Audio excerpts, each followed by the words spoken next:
പ്രിയമുള്ള കുഞ്ഞുങ്ങളെ, നിനുവാ നൊയമ്പിന് നമ്മൾ ചില പാഠങ്ങൾ പഠിച്ചു.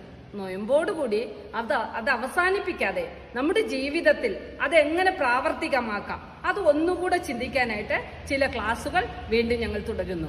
കുട്ടികളെ, ഇന്ന് നമ്മൾ ആദ്യ പാഠം പഠിക്കുന്നത് എല്ലാ ദിവസവും ദൈവത്തോട് സംസാരിച്ചുകൊണ്ട് എഴുന്നേൽക്കുക. എല്ലാ ദിവസവും ദൈവത്തോട് സംസാരിച്ചുകൊണ്ട് എഴുന്നേൽക്കുക.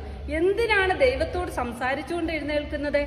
ദൈവത്തോട് സംസാരിച്ചുകൊണ്ട് എഴുന്നേൽക്കുമ്പോൾ നമ്മുടെ മനസ്സിന് സമാധാനവും നല്ലത് തിരഞ്ഞെടുക്കാനുള്ള ബുദ്ധിയും നമുക്ക് ലഭിക്കും. നമ്മുടെ മനസ്സിന് സമാധാനം ലഭിക്കും, നല്ലത് തിരഞ്ഞെടുക്കാനുള്ള ബുദ്ധിയും ലഭിക്കും. നമ്മൾ രാവിലെ എഴുന്നേറ്റ് സ്കൂളിലേക്ക് പോകുന്നതിന് അല്ലെങ്കിൽ കോളേജിലേക്ക് പോകുന്നതിന് മുമ്പേ ദൈവത്തോട് പ്രാർത്ഥിച്ചുകൊണ്ട് നമ്മൾ പോകേണ്ടത് ആവശ്യമാണ്. എന്ത് പ്രാർത്ഥനയാണ് നിങ്ങൾ ചൊല്ലേണ്ടത്? ദൈവമേ, ഇന്ന് എന്നെ കാക്കണമേ, നല്ല കുട്ടിയായി ജീവിക്കാൻ എന്നെ അനുഗ്രഹിക്കണമേ. ദൈവമേ, എന്നെ കാക്കണമേ, നല്ല കുട്ടിയായി ജീവിക്കാൻ എന്നെ അനുഗ്രഹിക്കണമേ.